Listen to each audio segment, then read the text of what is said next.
Command Shield of Amber! Have you really lost yourself? In the Tower of Fangs, Krylon Cellophane Randy finds his master Childman knocked out while his foster sister Azali Kate Sith transforms into a monstrous dragon. The other sorcerers are alerted and they try to kill the dragon, but Krylon Cello stops them by using his defensive sorcery.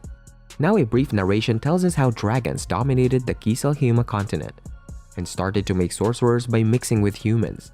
5 years later, we see two dwarves, Dorten and Vulcan, running from Krylon Cello, who has now adopted the name Orphan. He confronts the dwarves as they owe him money, but they bump into a cop who is also after them. She tries to catch Dorten and Vulcan, but accidentally strikes a stranger with a dart, thus allowing the dwarves to escape, while Orphan heals the victim. Later, Orphan visits a pub where he hangs out with his friend Magic, who is obsessed with sorcery. Orphan offers to teach him some tricks, but Magic's father discourages him from doing so. They are interrupted by Dorten and Vulcan, who offer Orphan a chance to make a lot of money by duping the Everlasting family. Meanwhile, the sorcerer Forte has a conversation with Latika, whom he refers to as Tish. They discuss Azali, who is called the former Chaos Witch, and then they are alerted of her presence. Some of the Forte sorcerers attack her but struggle to cause any damage. Now, Childman arrives after having woken up from his slumber, and Azali shares a glance with him before flying away. Now, the dwarves and Orphan meet Maribel Everlasting and her mother in an effort to scam them into marrying Orphan. However, their charade doesn't work and they are left alone in the room. Then they meet Cleome Everlasting, who has figured out their intentions and reveals that her family is calling the cops on them. It leads to a hilarious exchange between the dwarves and Orphan, after which Cleome talks about a sorcerer she had met earlier. Suddenly, Azali attacks the town and the castle, so Cleome rushes with Orphan to check in on her family.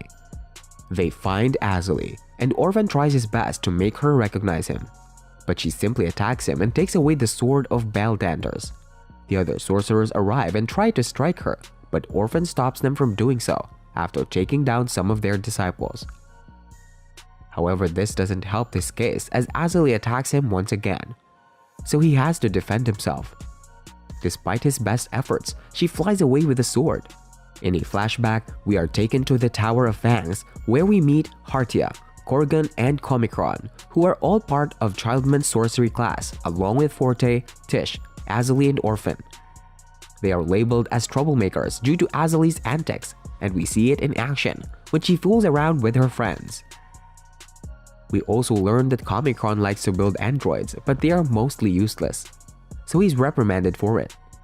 Back to the present day, Dorten and Vulcan wake up Orphan, after which he reveals his past and his relationship with Azali, whom he cares for the most.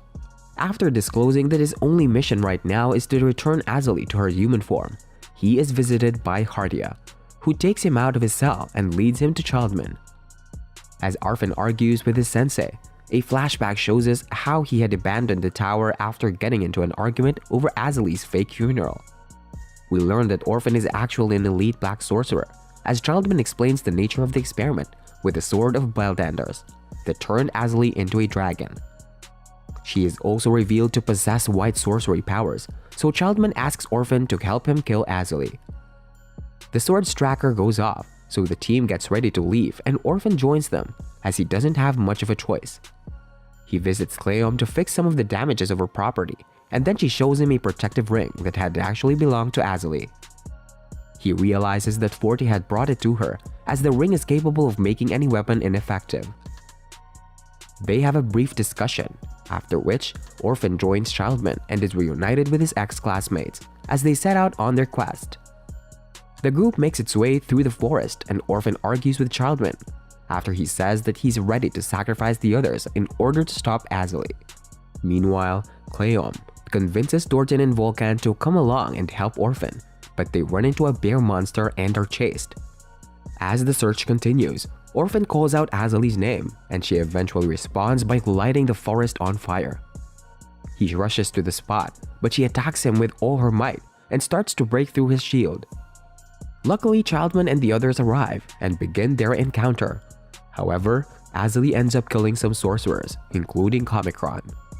Orphan figures he has to steal the sword of Baldanders to stop the battle, so he escapes with it. However, Hardia stops him and tries to convince him to help the sorcerers kill Azali. However, Orphan remains adamant on curing her, so Hardia attacks him with his shadow powers. Orphan breaks free quite easily, and then Cleom hilariously knocks out Hardia from behind. Orphan rescues her and the dwarves from the bear monster and goes back to Azali. He is shocked to see that she has killed everyone except Childman, who is struggling to hold her off. Orphan decides to join in and save him, but Childman stabs him so that he can't interfere with his plans anymore. He proceeds to kill Azali, after which he heals Orphan, who is heartbroken to see his sister die. He rushes to the body, but is shocked to learn some new information via a telepathic conversation with the dragon. The next day, Orphan confronts Childman and exposes him to be Azali in disguise. She finally ends her facade and reveals that she had switched consciousness with Childman when they exchanged glances. Then she explains how she had used the Sword of Baldanders incorrectly 5 years ago, but will now exploit it to her advantage. Orphan has an intense debate with her, after which she attacks him with the sword, but it is ineffective as Orphan has swallowed her protective ring. Then he reveals that Childman had allowed her to switch with him because he wanted to save her. Azali is now riddled with guilt and becomes determined to get her time back. A flashback shows us Azali messing around with Orphan. However, they are interrupted by Tish, who is also Azali's cousin. Tish is very strict with the other sorcerers, and then we see Comicron, who asks Orphan and Hardia to help him with his latest invention. His android seems to have gone berserk and Comicron isn't able to stop it. Hardia tries his wind powers on it, but to no avail, so Orphan manages to maim the robot before Tish destroys it. This prompts Comicron to call him the successor of Razor's Edge, and it intrigues Azali. Later, she takes Orphan to their old orphanage, and they revisit their old days together, where Orphan had become a part of Azali's family right from when he was born. The duo visits a graveyard, but suddenly Azali goes missing. Orphan chases after her, fearing the worst, and after a long search, he hears a voice that orders him to go back to the orphanage if he wants to save Azali. Orphan rushes to the spot and fends off an attack before going to the attic. He is shocked to find Azali's head on the floor, and then a mysterious woman appears who tells him that this is a foretelling of the future. The woman continues to taunt Orphan, but he's had enough, so he uses his powers to destroy her. The entire charade turns out to be Azali using her white sorcery to project illusions as she wanted to test Orphan's powers. She is shocked to see that he was able to overpower her so easily, and then she goes back to him. Orphan figures out that this was another one of her pranks and also exposes her for being responsible for Comicron's robot incident. She tries to act innocent and it angers Orphan, but they settle things and go back to the tower.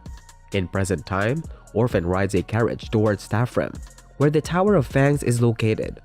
He spots Magic and Cleom, who have been hiding in his carriage as stowaways, and allows them to join him in exchange for food and money. The team reaches Fenrir's forest, which is known to be the home of dangerous beasts.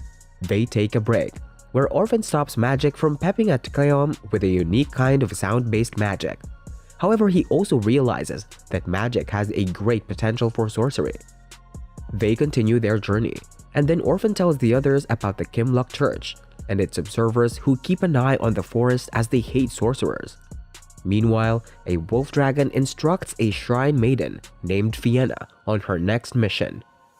Later that night, Orphan expresses frustration with Cleom and her cooking, so Magic goes to look for some food. He ends up getting lost and is attacked by a snake, but quickly activates his shield to defeat it. Now Fienna meets him and asks him to leave the forest as it's too dangerous for sorcerers like him. Magic is intrigued and questions her further, after which she mentions that she's from a village called Sacred Heart. However, the residents of this village hate sorcerers, as can be seen when their leader MacDougall appears and confronts Magic. Meanwhile, Orphan and Cleom are also attacked by the people of Sacred Heart, but Orphan manages to take them down easily. However, Magic is shot by MacDougall when he tries to make an escape with Fienna. At the village, an assassin named Xalua is informed about Orphan and Cleom and we learn that he has also kept Vulcan and Dorton as his slaves. When they reach the village, Orphan spots the deep dragon flag and figures the residents are dragon fates who hate sorcerers. Cleom is confused, so he tells her the history of Nornir, the evil celestials, and the origin of sorcerers. After explaining the history of deep dragons, Orphan notices the wolf making an appearance and immediately identifies her as one of the deep dragons. Later, he makes his way inside the village and faces off against Salua and the others. But then, the deep dragon appears and knocks him out using her telepathic powers. Now, Fienna passes the deep dragon's message to the villagers and heals Orphan to the best of her abilities as he tries to regain his memories. He wakes up inside a prison cell and then MacDougal arrives. He wants to shoot Orphan, but Salua stops him from doing so. He's also shown to be friendly towards Fienna as he allows her to tend to magic. The two of them bond for a bit, but then MacDougal arrives to remind her that they're leaving in the morning to find the heart of the village. After a brief confrontation, Fienna stops MacDougal from shooting magic, so he leaves them alone for now. Magic tells Fienna that he wants to take her away from the village, but she says that she can't leave the forest. Then she takes him to Orphan, who is still recovering from his injuries. Later at night, Orphan notices the dwarves and tries to attack them, but then Salua appears and fights him with his glass sword after referring to him as Krylancello. Meanwhile, Cleom gets some rangers to help her invade the village, but they are too scared to do so. Now Orphan learns that Salua is the Kimlock Church's death instructor after recognizing his sword. Once again, Cleom hilariously knocks out Salua from behind, and even Fienna arrives to help them out. She asks Orphan to leave the village and talks about MacDougal wanting to become more powerful than the dragon spirits by tampering with the heart of the forest. However, Orphan refuses to let her die and comes up with a plan to stop MacDougal. And that's the end of part 1. Show some love by liking, sharing, and subscribing if you want part 2. Hit that bell icon for upload notifications as well. See you soon!